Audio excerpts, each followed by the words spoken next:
Good afternoon. It gives me great pleasure to welcome you to our family burial site, the Kaigler Davis Cemetery, and to tell you something of its history. But first, let me introduce myself. I'm Sarah Elizabeth Kaigler Davis, known to my family as Sallie. But come join me near the cemetery.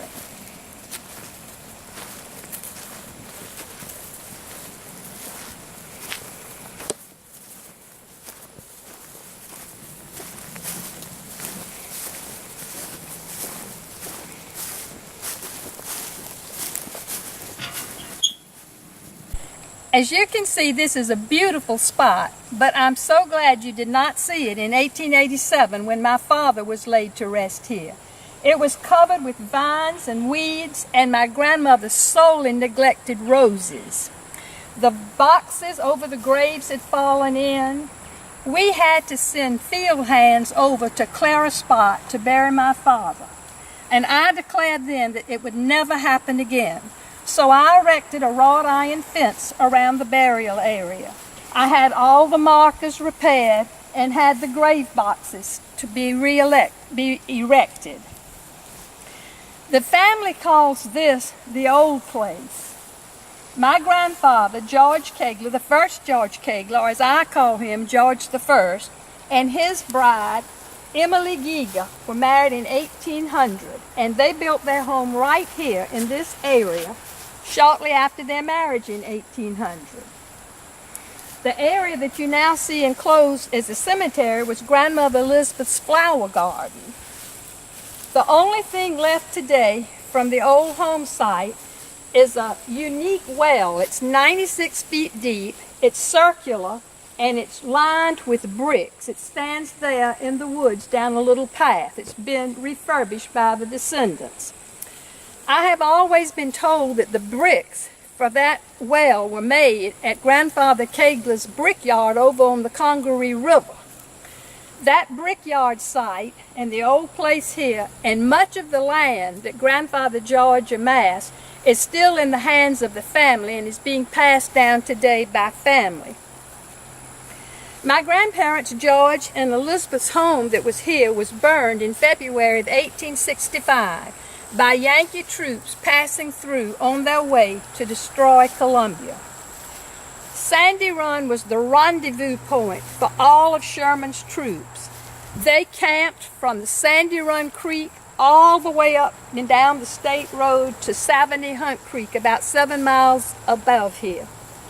One group camped right here in these woods at the foot of the hill here along the old state road, and it was that group that burned my grandparents' home. Probably they would not have burned the house, but by that time my grandparents, Elizabeth and George, were deceased, and so the house was standing empty.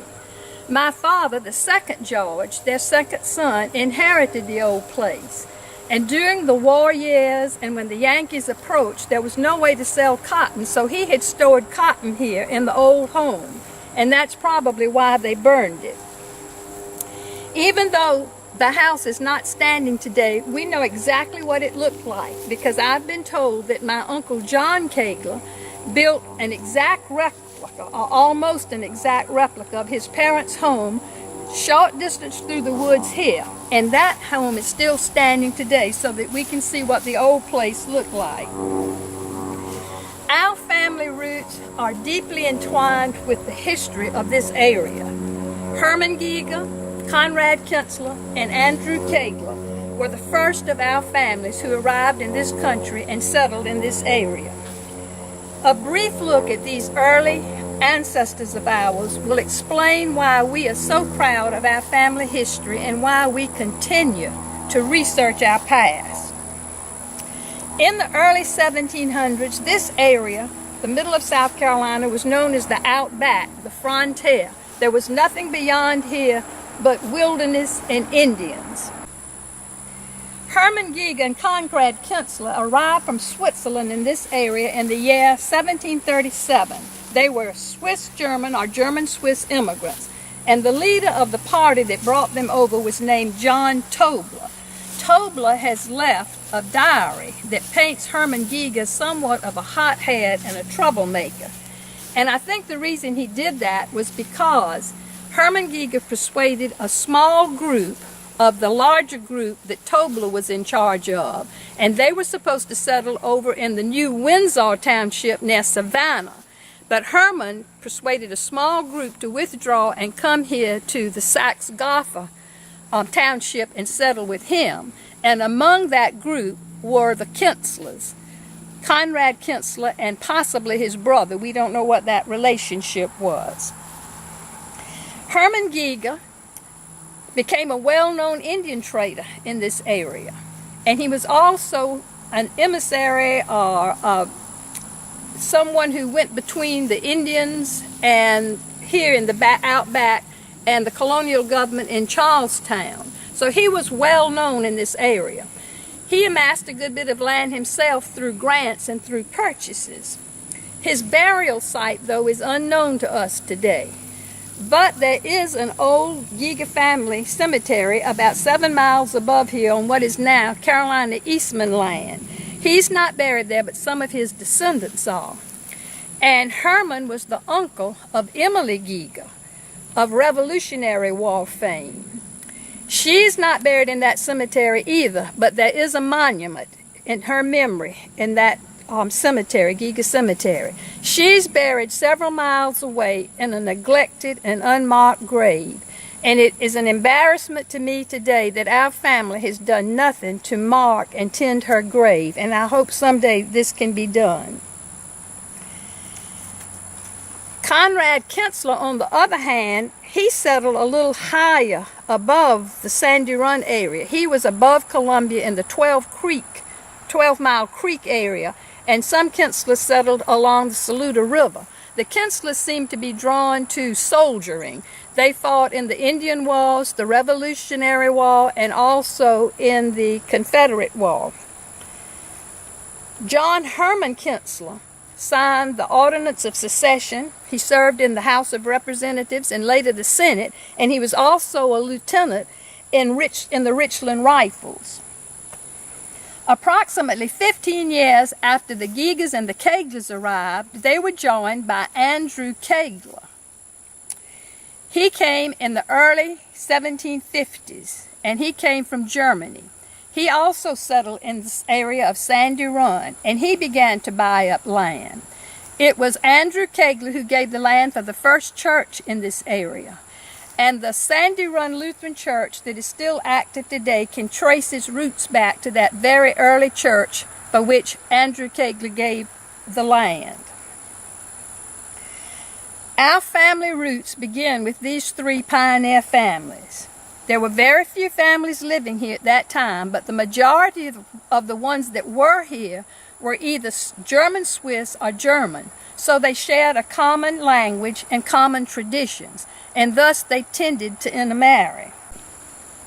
And so it was that the grandson of Andrew Kaigler married the granddaughter of immigrant Herman Giga, and that was in 1800.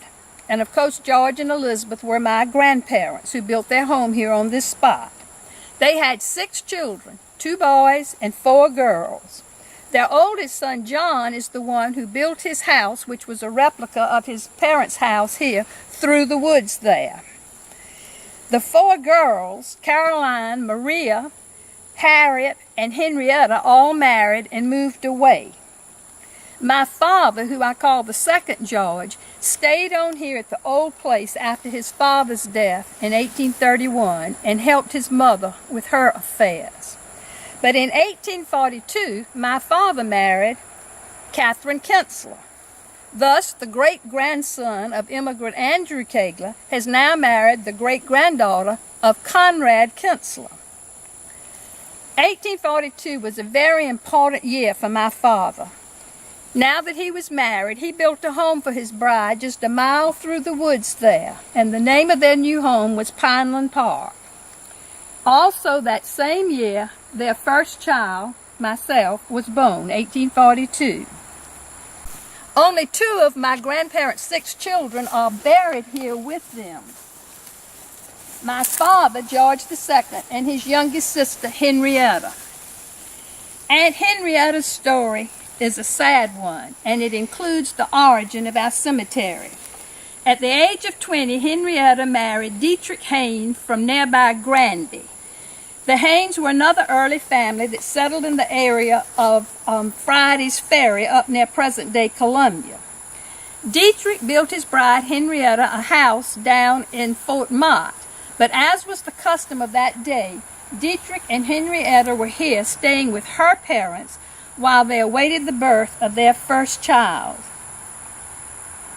Little Nicholas was born in 1830, but sadly, he only lived 3 months. And so little Nicholas here is the first of many to lie in this spot.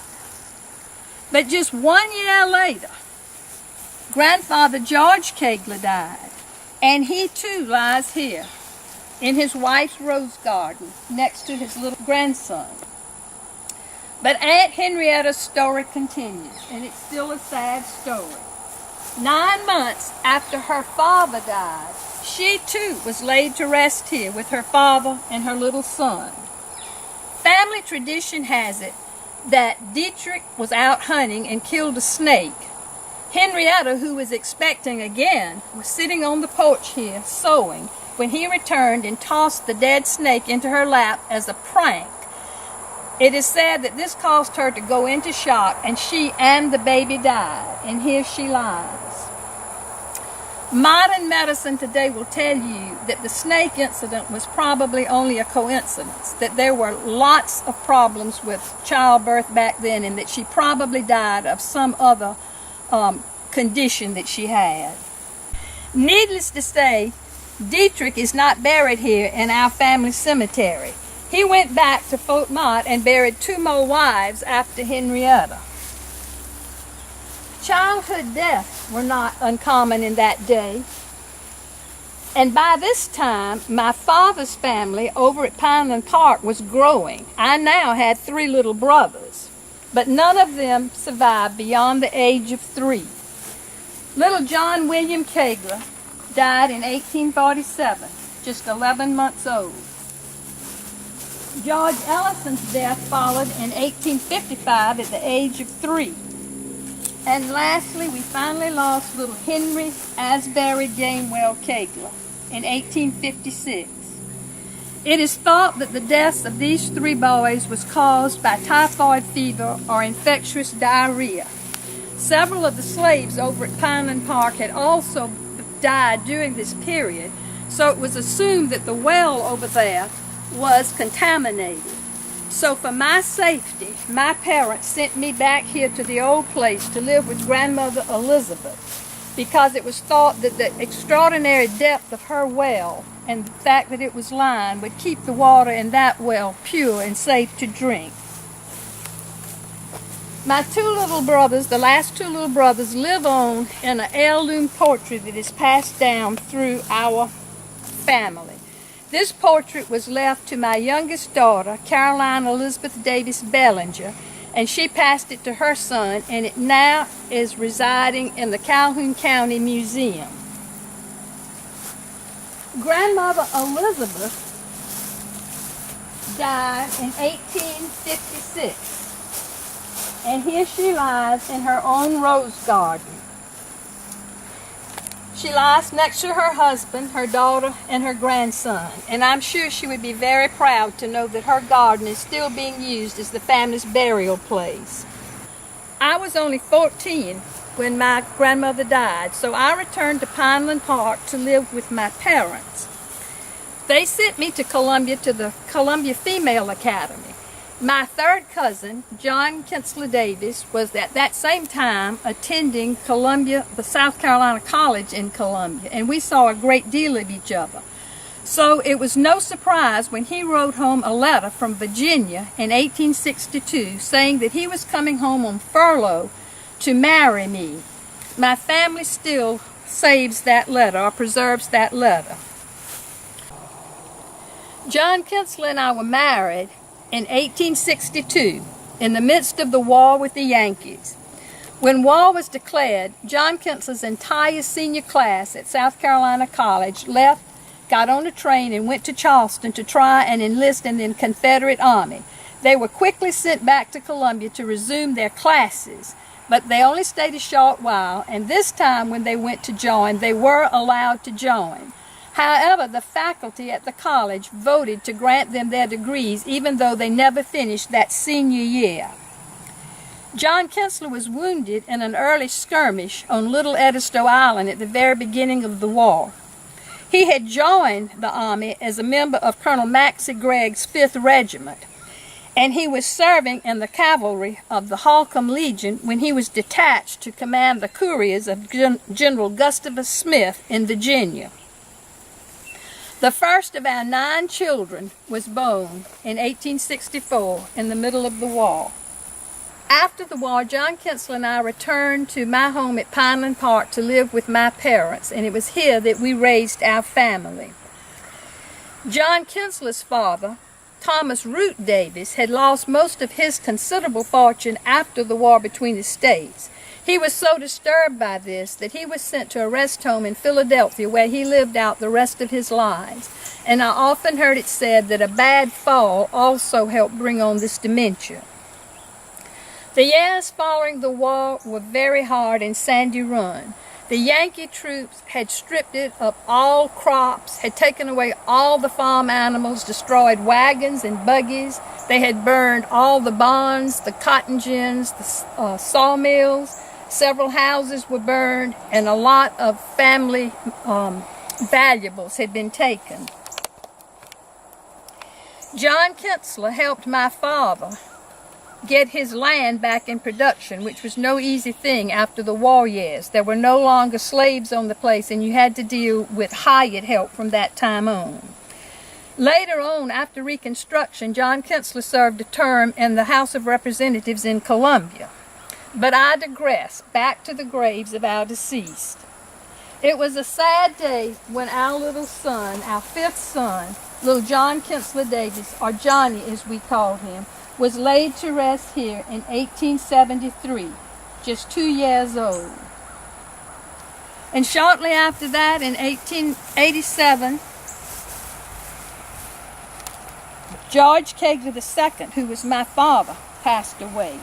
And this is when the burial place was such a wreck, and I declared that that would never happen again. In fact, it upset me so that I added a codicil to my will, and I'm going to read that to you. I direct that my family graveyard shall be kept sacred and inviolate, and that none but my own family and their descendants shall be buried within its sacred enclosure.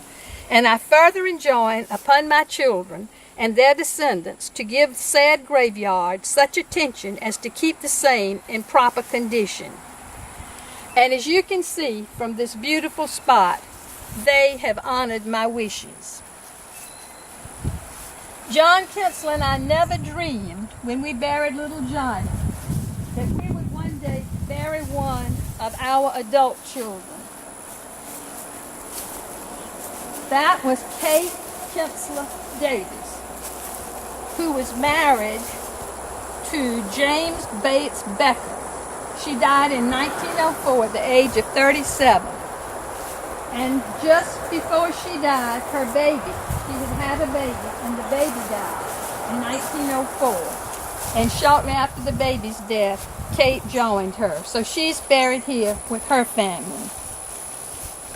I can rejoice to tell you that out of our 9 children, 8 are buried here in the family cemetery, with the exception of Edward Holmes Davis.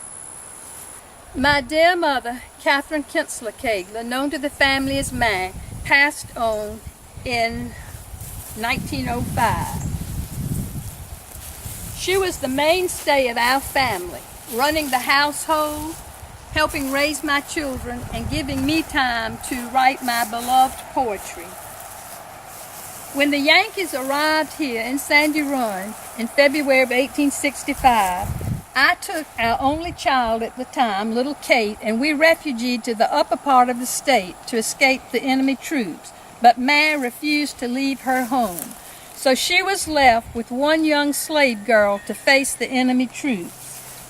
By the grace of God, they did not harm her, nor did they burn our house. but they did take away all the farm animals, all the food in the smokehouse, and some family valuables. One soldier even cut my little brother's picture or portrait out of the frame with his sword, rolled it up, and took it back north. Fortunately, after the war, that picture was advertised, and I recognized it from the description and sent my oldest son, Thomas Root Davis, to retrieve that, and it's now in our family possession. These soldiers also made 3 slash marks with their swords in man's portrait, but they did not take it. Apparently they were looking to see if the family had hidden jewelry or money behind the portrait by taping it behind the portrait. This portrait is also being passed down in our family through my oldest daughter, Kate, and it is now, with still having the sword marks, it is now in the possession of my great-great-granddaughter, Betty Nelson Killen.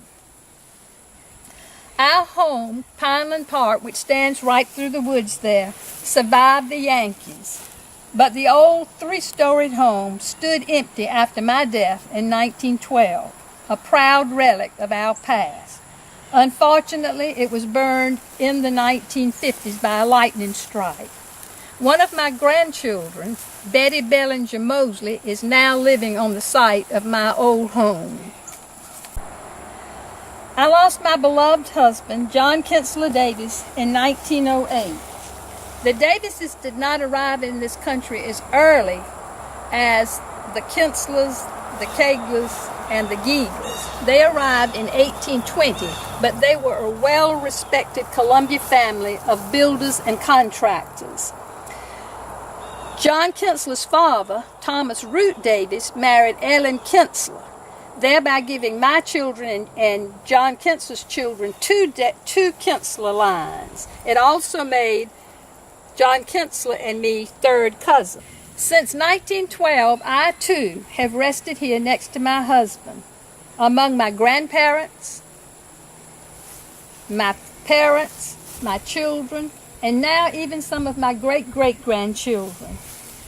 My hope is that this will continue to be a quiet, serene spot where descendants of mine can be laid to rest, and that this place reflects a family that honors its members, its roots, and recognizes those that came before us. Memory fades with age, and I hope that my failing memory has not caused me to pass on inaccurate family information to you. Most of my knowledge comes from old wills and deeds and documents, also from published genealogies, from family letters and pictures and bills. Much of it comes from stories that were handed down to me from my grandmother, Sarah Elizabeth Kaigler Davis, and from other family members.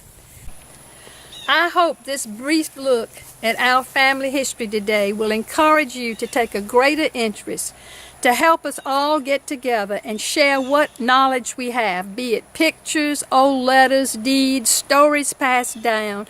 We need to gather all this information into some form that can be passed on to the next generations. And I thank you for coming today.